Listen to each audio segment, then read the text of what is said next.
Interior Cabinet Secretary Professor Kithure Kindiki says detectives probing the massacre have uncovered sexual abuse and exploitation of little girls in Shakahola. The Interior CS says detectives have identified the shanties where the sexual orgies took place, adding that investigations have commenced to establish the extent of the abuse.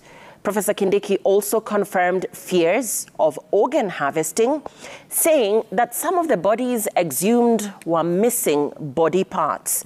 Kindiki was responding to members of the Senate ad hoc committee investigating the Shakahola deaths. Mary Morki has the details.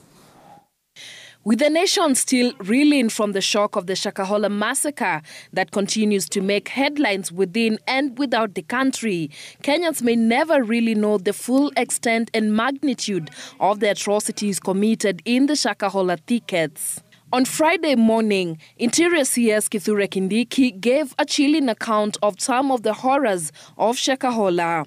Appearing before Senate's ad hoc committee probing the Shakahola deaths, Kindiki made startling revelations, telling senators that post-mortem examinations showed that a majority of girls who died had been sexually abused. Among the many leads that we are following is the sexual abuse of mainly children in some of those shanties that had been constructed in Shakahola. We have some leads. Those shanties may have been used, probably, for sex orgies.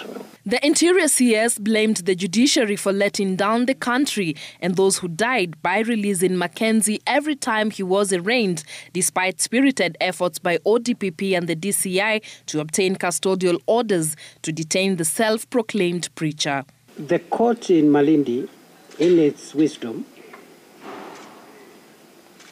released him on a cash bill of 10,000 shillings. Mr. Chairman and honorable members, to remark that so far the majority of the graves and the bodies we have recovered from those graves are graves and bodies killed and buried after the last release. In his submission, the man at the helm of the country's security gave Kenyans a glimpse of some of the horrors that victims of Pastor Mackenzie went through before they met their untimely deaths. Kindiki said Mackenzie had recruited scouts whose job was to supervise the victims who were fasting. Kindiki adds that if any of the victims changed their minds and wished to stop fasting, the scouts would strangle them or hit them with a blunt object to help them die sooner.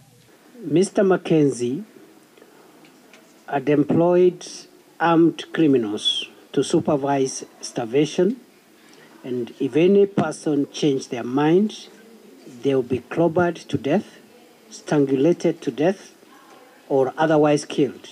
With speculation rife that there could have been an organ harvesting syndicate in Shakahola owing to the manner in which the victims met their deaths, Migori Senator Eddie Okech put the CS to task to explain to the nation whether the autopsy examination or the investigations had uncovered the mystery.